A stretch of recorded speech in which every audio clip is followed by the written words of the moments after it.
What is up, everybody? Welcome back to the channel. It's Denise Salcedo, and I am very stoked to introduce my guest for today because he is going to be facing MJF at AEW All Out this Saturday. Ladies and gents, please welcome Daniel Garcia. Daniel, welcome to the show. How are you? I'm good. I'm happy to be here. Thank you. Dude, me too. I'm happy to have you because this is the first time that I've ever gotten a chance to interview you here. And you and I met I think a couple of years ago at Defy Wrestling.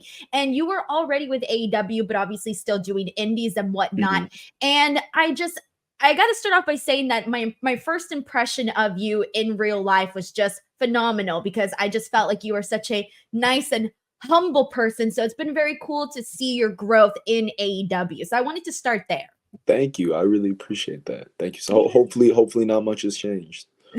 I know, right? No, but some good stuff has definitely changed because I want to get right into it. Obviously, we're going into All Out and you're facing MJF. MJF is, when you think of the DNA of AEW, one of the biggest stars in AEW, you think of MJF.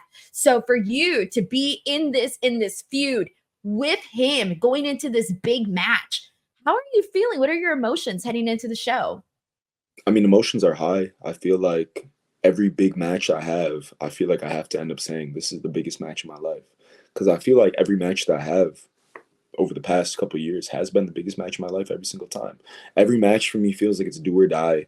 Every match feels like it could be the last match that I ever had. You know what I'm saying? Like he almost ended my career. He dropped me on my head. I was at home for 7 weeks. I didn't know if I was going to be able to wrestle again. And so I have the mentality going into every match now, like, dang, this could be my last one. So I better make it count.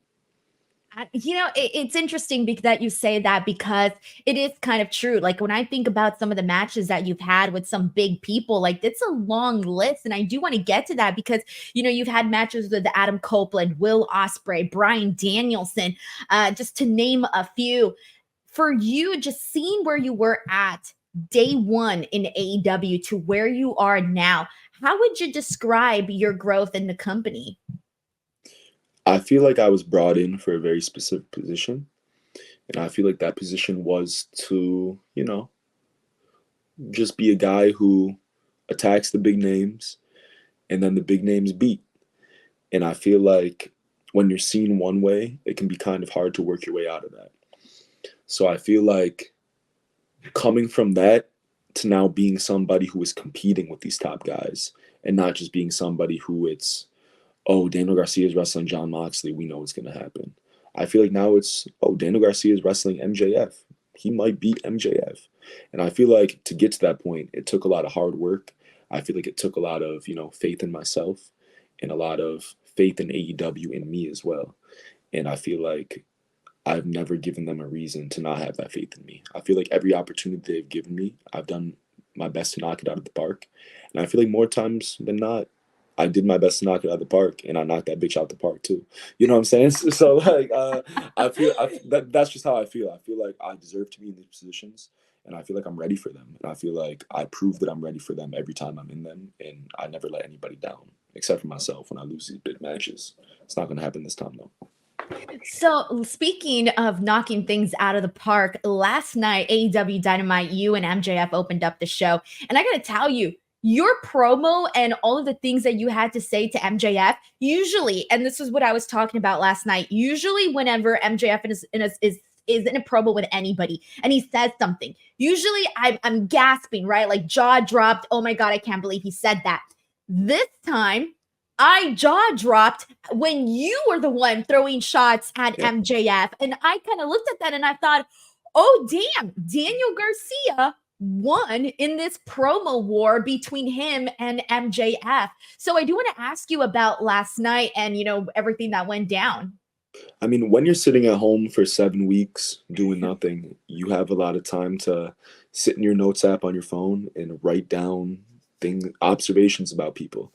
And Max is just such an easy person to observe and to make observations about. He's somebody who you can see all of the insecurity in him. Like he's not very good at hiding it. And I feel like it's just been waiting to get called out. And I'm surprised that nobody has called this stuff out in him yet. I think it's really shocking to me. So I'd had all this time, and I just knew that whenever I got my opportunity to say what I want to say about him, I knew I was gonna go crazy. When it's your turn, go crazy, and I knew I was gonna go crazy on him. And a lot of the material, it's not new material. It's stuff that if you look through his Twitter comments or Instagram comments, it's pretty easy to observe stuff. So I'm glad I was just able to say what I think was on everybody else's mind, and I think that's why people like it so much, because it's stuff that they're all thinking. It's just nobody else was brave enough to say it before me. No, man, I could feel it. I'm telling you, when you brought up some of the stuff that you mentioned in your promo about the makeup, about the hair, and some other items being a fake love for AEW, I was just there like, It's not, oh, he really went there. Oh my and God. Like that I was my reaction. I think you had that reaction is because it's all true. Like yes, he wears makeup. Yes, he gets fake tan. Yes, he traveled to Turkey to get a hair transplant and it didn't work. You It's said true. there you go. No It's lies like detected. I didn't lie, and like, I think the biggest thing is a love for AEW. Like I have full belief, and like I have full on belief that tattoo on his leg is fake. Look, I'm gonna believe you, Daniel. Would you put it past him? No, definitely not. Would you put it past this person to go get a fake tattoo to try to convince the fans that, hey guys, I really do love you. I know I threatened to leave every 2 months and I'm talking about a bidding war for 3 years straight, but no, I actually really like you guys now. It's a fake tattoo. I know it, and I hope everybody else can read between the lines and see that this man got a fake tattoo on his calf to try to pretend that he loves AEW. Wild. And fake hair too. And he has a fake hairline, and it didn't even work either. Guess what? Oh, I'm telling you, I really do think you knocked it out of the park, Daniel. And I'm glad that you kept your notes app and you finally said everything you've been wanting to say. I got Because more that was too. good stuff. Oh, I'm That's sure not you even do, the and half I'm of here it. for it. I'll put it in the book one day. I'll have a whole chapter dedicated to things I want to say about MJF that I can't say.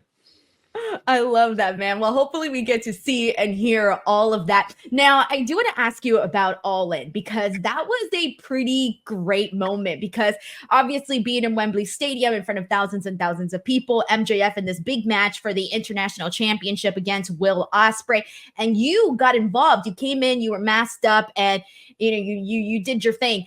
I want to ask you how that moment felt when you took off the mask and you heard the reaction from the crowd. I mean, it felt great. It feels like months of stress off your shoulders, because like I said, you miss wrestling. You get taken out, and then you're sitting at home and you're just watching and observing, and you're like, dang, like, are people gonna remember me? Do people miss me? And then you take the mask off and you hear that reaction, and you're like, okay, I was doing something right for the past couple months before this. Like, I'm on to something a little bit. People miss me a little bit, so it was a relief. It felt amazing. It felt like a big exertion of energy. What about being backstage with the mask? How is that situation? Because you obviously, you had to be covered. What was it like going around, backstage having to be, masked up? I mean, I hid in the hallway for most of the day. I was hidden in the hallway. Nobody knew I was there except for probably like Isaiah and Daddy Magic are probably the only two wrestlers that knew I was there. And yeah, like I kept it a secret. This was a real secret. I love that. Nobody knew I was there until I went out. It's a real I thing. love that. That's so freaking cool. And it was an awesome moment there. All right. So, right now, I would say, and this obviously better than anybody, is that your career, it's reaching new heights. And we're seeing that as given the big match that you have coming up at All Out, the big moment that you had at All In. So now that your career is reaching new heights, Daniel, how are you looking at this? What's the experience like? Has it gotten to you? Like, are you fully in tune in terms of like, oh shit, like big things are happening? Or are you kind of just going with the flow as always? Like, what's your mentality? How do you look at that? I mean, I definitely feel it. I think everybody feels it at this point. I think they know that Daniel Garcia is, in full control of his destiny right now. In that Daniel Garcia, can become, maybe is, but can become one of the hottest people in the business. And I have full belief in that. I think I can become Swerve Strickland, Will Ospreay. Like I can be on the level of these people, and I think I'm approaching those levels. I feel it. I know everybody else feels it. It's just a matter of, I feel ready. Is everybody else ready? I hope so, because we're gonna get there. So there's a lot of people backstage, right? There's a lot of young talent. There's a lot of older talent. A lot of different people with a lot of different stories and backgrounds, right? Is there anybody that you would say, or a couple of people that you would say have really helped you in terms of, helping you reach those new heights, helping you find the confidence that it takes, whether in-ring wise, promo wise, just a full-on packaging yourself as a professional wrestler? Is there anybody who's been helping with that? I think the person who's helped me the most in AEW as far as like advice and things like that has been FTR. FTR has been amazing to me. When I was kind of like floundering after the JAS stuff, I really didn't know what was going to be the next move for me. I was kind of confused. I didn't know what to do. It was their idea. Hey, like you should come on Collision. Like we think we could have something for you over here. And I went on Collision, and that's when I started the Continental Classic run, and I started to really pick up momentum again in my career for the first time in probably like a year at that point. And yeah, I owe so much to FTR. They're amazing people. They've helped me so much, and they continue to help me a lot. So I'll forever be grateful to them. I think that's my answer for sure. FTR has helped me the most. That's a really great answer. Obviously, we know everything that FTR has done on their own accord, so that's very cool. But you did mention the Jazz, the Jericho Appreciation Society. That was, early on in your AEW career. When you go in and all of a sudden you're put in this group with a leader like Chris Jericho, who is, has done just about everything in professional wrestling. What was it like to work so closely with him? And what was the biggest takeaway that you took from him that maybe you applied to your own career? It's crazy because, me and Jericho didn't know each other when we were put in that group. Like he came up to me one day and he told me like, hey, like, I think we're gonna, start this group, the Jericho Appreciation Society, and I think you're gonna be in it. And like, that was like one of our first conversations. Like we didn't know each other. He didn't know anything about me. I didn't know him personally. So it was confusing. And obviously it's like a big pressure situation. You're getting put in a stable with the top guy at AEW, one of the top wrestlers, of all time. And I feel like at that point I was used to high pressure situations because of all the crazy things I did when I first got to AEW. I feel like I was kind of used to the high pressure. So the pressure didn't bother me. I was just confused as to like, how did this happen? Like, this guy doesn't even know me. Why did he put me in this group? Yeah, like Jericho has taught me a lot. I think the main thing he taught me is to not be scared of trying new things, because he's somebody like Jericho does not care. He'll try a million things. If one of them sticks, great. If the rest of the 900,099 like doesn't work, like it's fine. Like one of them stuck. And I think that's the biggest thing that Jericho has taught me. Like, try new things. Don't be afraid to try new things. If it doesn't work, there's always next week you can try something new. And that's when I started doing the leather pants, the dance, all that kind of stuff. So he really just helped me with the getting over the fear of trying. And I think that's so important in wrestling. Did you ever find out why he selected you to be part of the group? I think it just fit. I think it fit because we were feuding with Eddie Kingston at that time, and Eddie Kingston had an alliance with the Inner Circle, like LAX, Proud and Powerful, and Jericho was with them, obviously, so there was dissension there, and we were just the perfect people to come in and spoil it for him. And Jericho, like, I feel comfortable telling this because Jericho has told the story a million times. I was supposed to be in with Brian and Mox. Like, that was supposed to be me. It was supposed to be me, Brian, and Mox as a group. And Jericho took me for the JAS instead. And he tells stories. It was like a bidding war, like for Daniel Garcia. Like, between JAS and BCC, it was like, well, you can have Wheeler Yuta and I'll have Daniel Garcia, and you get Lee Moriarty. But I get, it's like a whole, like, it was like a transaction, like a sports team trade, you know what I'm saying? And I ended up in JAS. When you think about that, like, it's kind of nice, right? You're like, oh, like, everybody wanted me. That's very Sure. nice to say. You feel like the prettiest girl at the dance, Everybody wants to dance with you. That's so awesome. Daniel, now I know we're rounding out towards the end of this interview, but I do have a big question for you as well, because you were the topic of online chatter for quite a bit. There was a lot of questions surrounding Daniel Garcia and his future in AEW. And so I want to give you the opportunity right now. I guess the right way to ask you is, will you be remaining with AEW for the foreseeable future? Is there anything that you want to add to that in terms of the online chatter regarding your contractual status with AEW? No, thank you. Okay, we'll take that.